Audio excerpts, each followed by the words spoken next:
ही सुंदर सीख। विवाह के बाद पहली बार मायके आई बेटी तो स्वागत सप्ताह भर चला। सप्ताह भर बेटी को जो पसंद है वो सब किया गया। वापस ससुराल जाते समय पिता ने बेटी को एक अति सुगंधित अगरबत्ती का पैकेट दिया और कहा, पुत्री, तुम जब ससुराल में पूजा करोगी तब यह अगरबत्ती जरूर जलाना।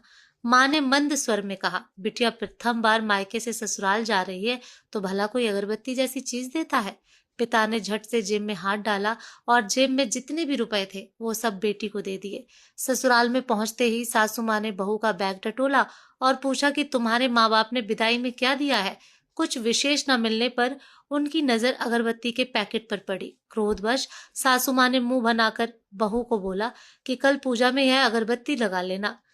सुबह जब बेटी पूजा करने बैठी, अगरबत्ती का पैकेट खोला तो उसमें एक चिट्ठी निकली। लिखा था, बेटी, अगर यह अगरबत्ती स्वतः जलती है मगर संपूर्ण घर को सुगंधित कर देती है।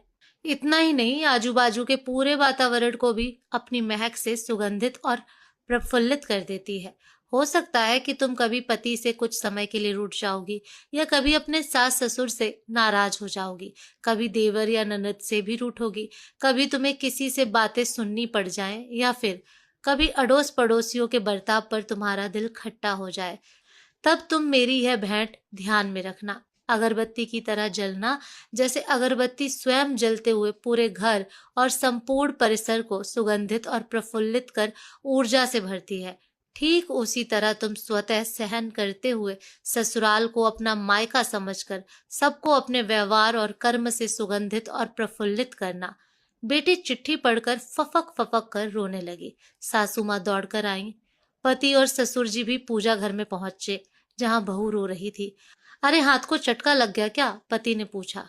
क्या हुआ यह तो बताओ, ससुर जी बोले।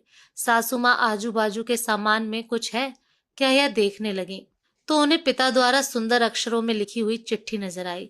चिट्ठी पढ़ते ही उन्होंने बहू को गले से लगा लिया और चिट्ठी ससुर जी के हाथों में थमा दी। चश्मा न पहने होने की वजह से चिट्ठी बेटे को देकर पढ़ने के लिए कहा।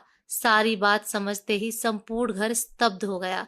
सासू माँ उच्च स्वर में बोली, अरे यह चिट्ठी फ्रेम करानी है।